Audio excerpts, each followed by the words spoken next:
It's time to go inside the dugout with Doug Gann.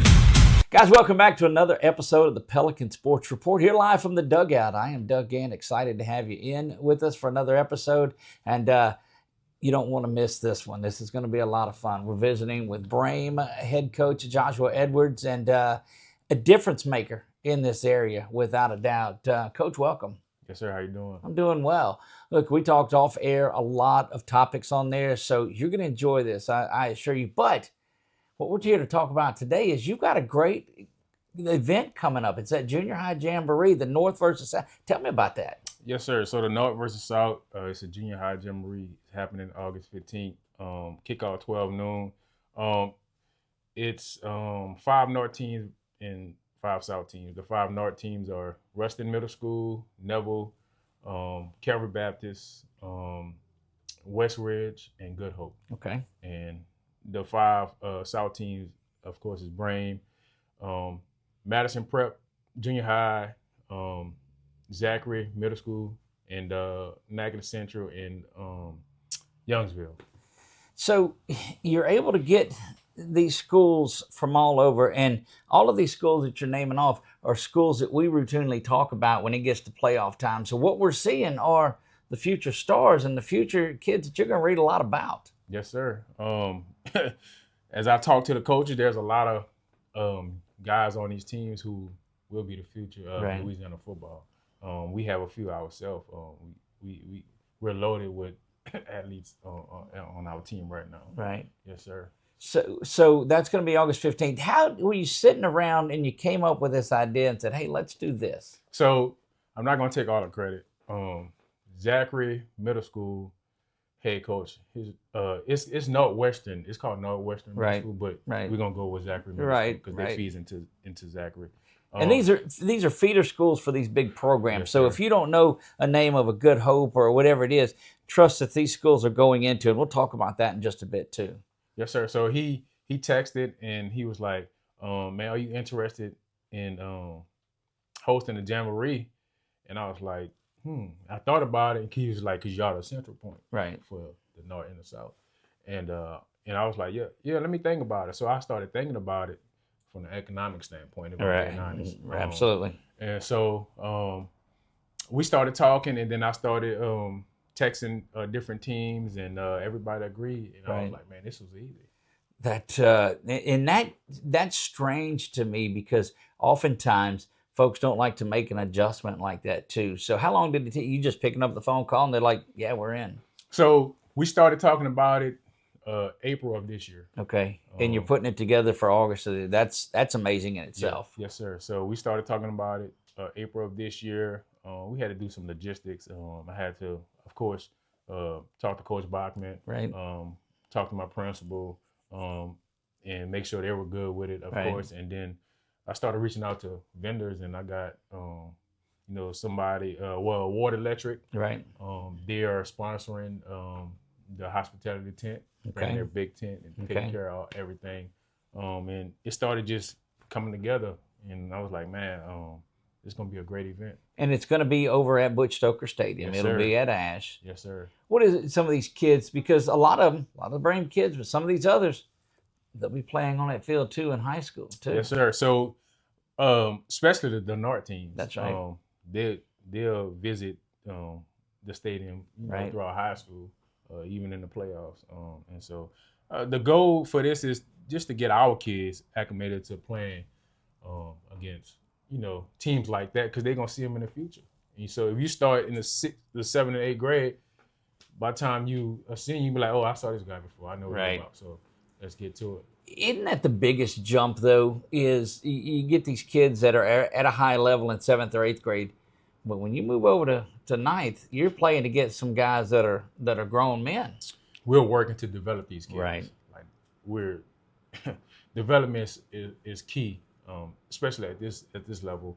It's a big difference between 7th and 8th grade and then you go to high school, because then you start really putting on weight. And getting serious with weight programs and stuff like that. And so we try to do that now with a year-round weight program, busing them over to Ash or, having going to Compton and running hills, and we just, trying to make it as close as possible to a high school strength and conditioning program. And that's I guess a question that I have for you is that do you get any resistance from that? Because in middle school, junior high ball, at least around here, it's here's the football season, and now we don't think about it again. But you guys seem like you're teaching the weights, nutrition, and football all the time. How has that response been? So from our parents, phenomenal, Right? Because they love it. The people outside of other schools, at first, it was a lot of resistance, but now I think everybody's on board now around the district as far as middle schools. But the players, they love it too. They show up. Right. And so we just try to be honest with them. Like, man, if you don't take care of your body, then you're not gonna mature, and you're not gonna grow. Right. We talk about sleeping. We talk about putting the game down. We talk about eating. We talk about drinking water, stretching, everything you could think of in a strength and conditioning program. That's what we try to bring. And Aiden Walker joins us here, and you remember the name, Ash alumni, did a lot of big things there for the Trojans, and now out at Brame doing coaching there too. I think offensive line and the strength and conditioning. So welcome. Appreciate you having me. It's certainly good to see you back at it and staying in football too. Tell me how your experience has been there at Brame. I mean, it's been great. First starting, I was kind of iffy because I remember how it was like in middle school when I played. Right. It wasn't really like what Coach Joe was talking about, like the strength and conditioning program, all the little extra stuff. Like none of that was going on, so I was kind of iffy on it. But then when I got into it, it was everything I want. Like it's been everything I expected it to be. That brings up a great point that you just made, because it's not like it's been that long since you've been out of middle school on there either. To see that kind of a change, what do you think the difference would have been if you went through a program like that? Probably lose my mind, to be honest. I'd probably lose my mind. I couldn't, like, when I was there, it was first day of school, football tryouts. We got a game on Thursday. I hope y'all ready. Like that was it. That's how it looked. And I couldn't do it. I'd try to get to a high school if I had to deal with something like that. Things like this jamboree and the things at the big game in the Superdome last year and the travel that you guys have done, what do you think that does for these kids to get them ready for high school? Get them used to playing competition. Like you don't want to go play on teams that you know you're going to beat up on every time. You don't want to play easy competition all the time. Yeah, it's fun to win, but when you get to high school, you ain't going to be playing easy teams like this all the time. So it lets them know, like, football ain't always easy. Like, there's going to be competition. There's going to be people better than you athletically, and figuring it out, finding a way, and developing that mindset young. Do you think the addition and what you guys do, strength and conditioning, allows them to play the full 4 quarters and outlast some folks too? Yeah, no doubt. I mean, it's middle school. We're going to have guys going both ways. Practices are high. It just teaches them to fight through adversity. And this year our workouts was at 3 p.m. So, I mean, it's hot out there. And it's just developing that mindset already.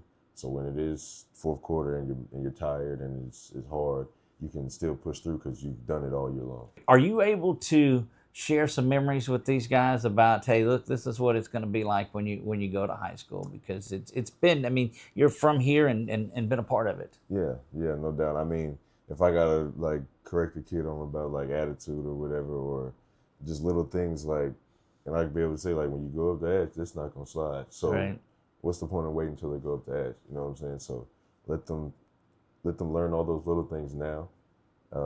That helps them out a lot, helps them grow as a person, not just a football player. So that's been real good. What's one of your favorite memories back from your time at Ash?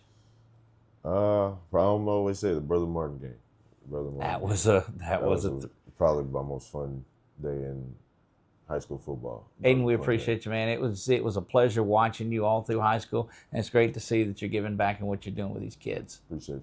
So this is year 5 for you over at Brame. Yes, sir. Year 5 as a teacher. Year 3 is coming up head coach. As the head coach on there too, and take me through kind of that progression, because you're seeing kids that you coached when you first got here that are successful at different areas too. How does that make you feel? Man, can't take the credit because you got their parents who are Right. in their life. But you just try to try to plant a seed, just try to lay the foundation, just try to teach them early the importance of the things we talking about, strength and conditioning and academics. And really, man, we big on character. Right.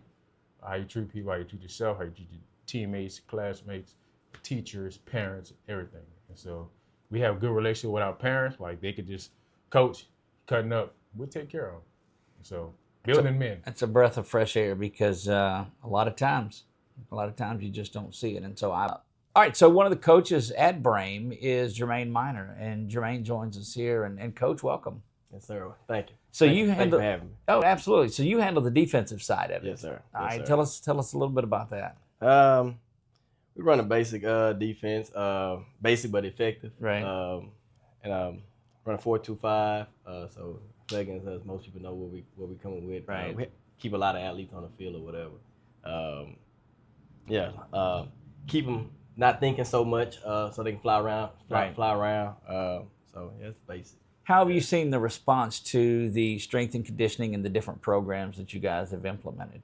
I think we have one of the top strength and conditioners as a junior high anyway. I think we kind of set the standard on it, like Josh was saying, piggyback off him.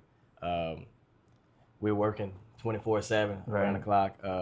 Aiden does a good job. Right. I rarely made it this summer, but Aiden and Josh and all of them, they took care of it. So, yeah, I think you can see it on the field. When we get on the field, you can see it compared to the other teams or whatever. Very good. Yes, now, sir. you've been at the school for 5 years, been with the football program for 3 as a coach, but you don't spend your day teaching over there. What do you do during the day? Make sure everything is secure. I'm steady on my feet. I'm always walking. Kind of know the kids from like I know all the kids around the school by name. But your position there, you're the SRO Yes, there. sir. Yes, and sir. so, man, that's got to make things a little bit easier to keep an eye on all of this. It is. Like I said, I have a good rapport with all the kids. Right. So it makes it easier. Like if something about to go on, I would know way before it goes on. So yeah. Look, I've not heard of that connection before, but I think that's a blueprint for a pretty good good setup. Yes, sir. Yeah, no doubt. Wow, Yes, sir. that's great. Tell us about the progress that you've seen over the 3 years at Brame. Where's the program at now versus where it was 3 years ago?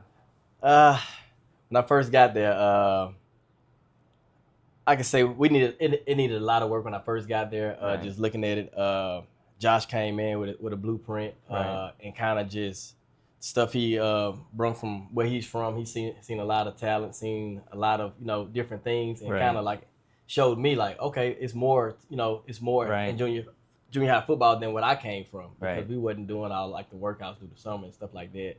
And so when he came with that and just getting everything just in order, everything is always in order. And it's just these 3 years has been like, it's been great working with Josh. These 3 years has been like, Well, it taught me a lot. that's taught awesome. Taught me more than what I thought I knew. Right. And I feel like I know a lot about football.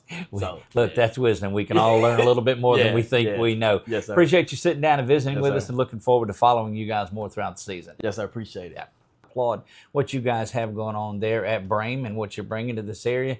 And definitely the North versus South Middle School Junior High Jamboree. If somebody wants to watch the game, how do they get tickets for it so they can show up at Butch Stoker Stadium? So, of course, 446 will be streaming. Right? And now, look, this is a precursor that we tell everybody, don't watch it on 446 until after the game. Get your tails down to Butch Stoker Stadium, wherever you're at, and watch it and show these kids that they've got the support of our community. We'll be there. You can watch us later. But if you can't make it, we'll have all 5 games. Yes, sir. And so we will have a link that we'll send out because it's cashless. Okay. Now the district is cashless. So we'll create that link week of, and we'll just send it out to the different teams. And, of course, we'll have it online on Brame's social media page.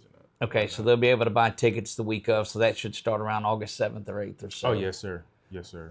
Yeah. I think next week we'll start. I'm excited. I'm excited about getting there. And again, we told you we'll have it for you live. And certainly thank you for inviting us to be out there too. Yes, It's our first middle school contest that I think that we've streamed. Had some opportunities, but just didn't get together to do it. sir. But we're pumped about this one. Yes, sir. I think I appreciate you guys, wanting to be there too, and especially for middle school. So I think this is going to be the start of some big things for middle school in this area. Coach Joshua Edwards joining us here in the dugout, Coach. We appreciate it. Love what you're doing and keep up the work. Yes, sir. Thank you. Guys, we'll be back next time. It pops up. You'll see it right here. Make sure that you subscribe and like. That way you'll hear that notification whenever we go live. Until then, for Coach Joshua Edwards, I am Doug Gann. God bless you all. We'll see you next time. Yes, sir.